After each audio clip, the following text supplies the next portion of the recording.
Namaste.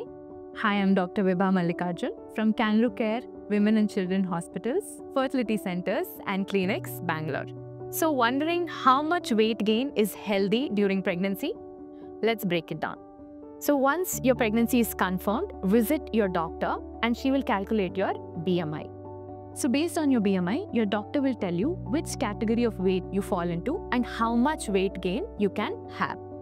For example, if you fall under the normal weight, you can gain somewhere between 11 to 15 kgs throughout your pregnancy. This weight gain is important for the development of your baby, placenta and your overall health.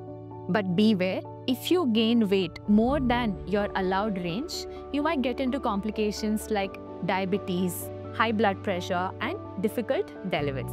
So track your weight gain and keep that pregnancy healthy and happy. Namaste.